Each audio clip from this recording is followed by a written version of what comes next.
नमस्कार, मैं हूं संदीप चौधरी। आज सबसे बड़ा सवाल में हम बात करेंगे नौकरी की। एक ऐसा मुद्दा जो सीधे आपसे, मुझसे, हम सबसे जुड़ा है। और जब मैं नौकरी की बात करता हूं, उसमें सरकारी निजी कंपनियों में, जैसे मैं एक निजी चैनल में काम करता हूं, उन लोगों की भी बात, दिहाड़ी मजदूरों की भी बात, किसानों की भी बात मैं करने वाला हूं। नौकरियों में दिहाड़ी भी आ जाएगी, रोजगार भी आ जाएगा, पक्की नौकरियां भी आ जाएंगी। और यह बात किस लिए जरूरी है? संकट काल है, कोरोना का संक्रमण काल है, अर्थव्यवस्था का पहिया पूरी तरीके से घूम नहीं पा रहा है, नौकरियों पर लगातार तलवार लटकी हुई है, तनख्वाहें काटी जा रही हैं, लेकिन एक अजीब सी चुप्पी है, एक अजीब सी खामोशी है जब भी नौकरियों की बात है। नौकरियां कितनी नई सृजित हुई, इस बात को तो भूल जाइए, कितनी नौकरियां गई हैं, इस पर भी सरकार कोई आंकड़ा, कोई बात करने को तैयार नहीं है। अलग अलग आंकड़े आते हैं, उनके बारे में कह दिया जाता है इन आंकड़ों को हम मानते नहीं, जबकि एक समस्या है।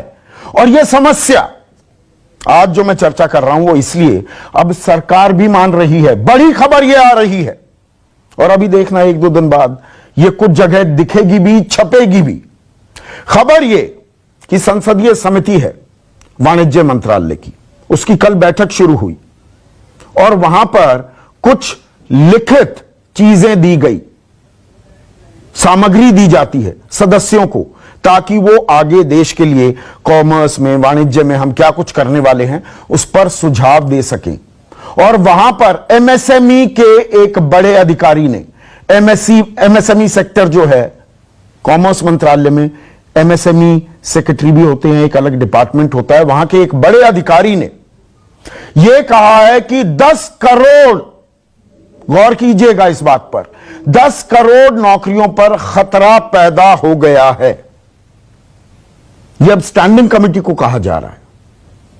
साथ ही आज की एक और बड़ी खबर, बड़ी खबर क्या, और यह मैं खालिस नौकरी पेशा लोगों की बात कर रहा हूं, जो नौकरी पेशा हैं, सरकारी में हो, निजी कंपनियों में हो, वो ईपीएफओ में पैसे जमा कराते हैं। प्रोविडेंट फंड होता है ना आपका, आप कुछ पैसा देंगे, कुछ आपके एम्प्लॉयर, सरकारी कंपनी है तो सरकार देगी, निजी कंपनी है वो कंपनी देगी, और वो आपके प्रोविडेंट फंड खाते में जाता है।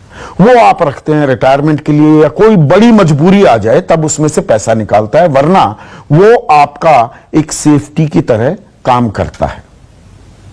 तो पिछले 3 महीनों में 30,000 करोड़ रुपए निकाले गए हैं ईपीएफओ खातों से।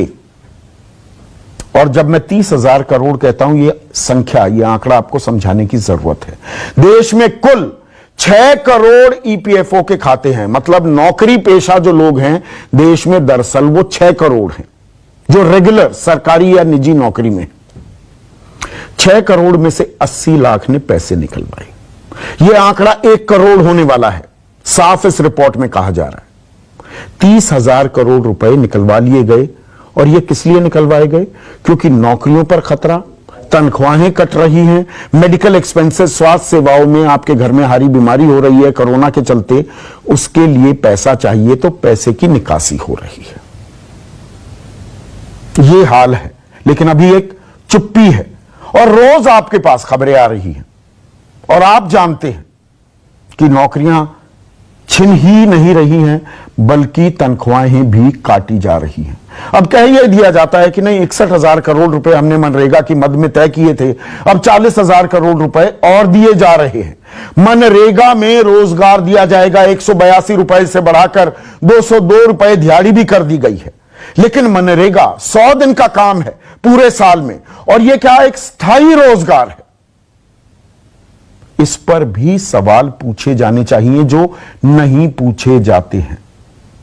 और बैड लोन्स का हाल क्या है? बैंकों के पास पैसा भी है, 20,97,000 करोड़ रुपए, उसमें तरलता, लिक्विडिटी प्रोवाइड की गई, लेकिन बैंक क्या आपको पैसा देने के लिए तैयार है? Bad loans, NPS, non performing assets की बैंकों ने आपको पैसा दिया और वापस कितने लोग कर रहे हैं?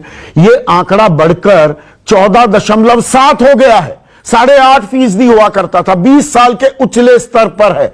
बैंकों में डर है, खौफ है, पैसा देंगे पैसा वापस नहीं आएगा, वो पैसा देने को तैयार नहीं है। आरबीआई के गवर्नर शक्तिकांत दास वो कहते हैं कि भाई आधारभूत ढांचे में निवेश करना है तो सिर्फ बैंकों की तरफ मत देखिए। दीपक पारेख उदय कोटक कहते हैं कि ये जो जी मॉरेटोरियम लगा रखा है ना कि ईएमआई मत दीजिए, ब्याज मत दीजिए, अब इस पर रोक लगानी होगी वरना बैंकिंग व्यवस्था बैठ जाएगी। तो पैसा अगर अर्थव्यवस्था में नहीं डलेगा, पहिया नहीं घूमेगा, तो रोजगार सृजित कहां होंगे। यहां तो मैं खोने की बात कर रहा हूं, मैं पाने की भी बात करूंगा आज इस चर्चा में। इसीलिए आज का सबसे बड़ा सवाल, कोरोना ने कितनी नौकरी खाई, कितनी वापस आई, और प्रोविडेंट फंड के खजाने से 30,000 करोड़ रुपए क्यों निकाले गए।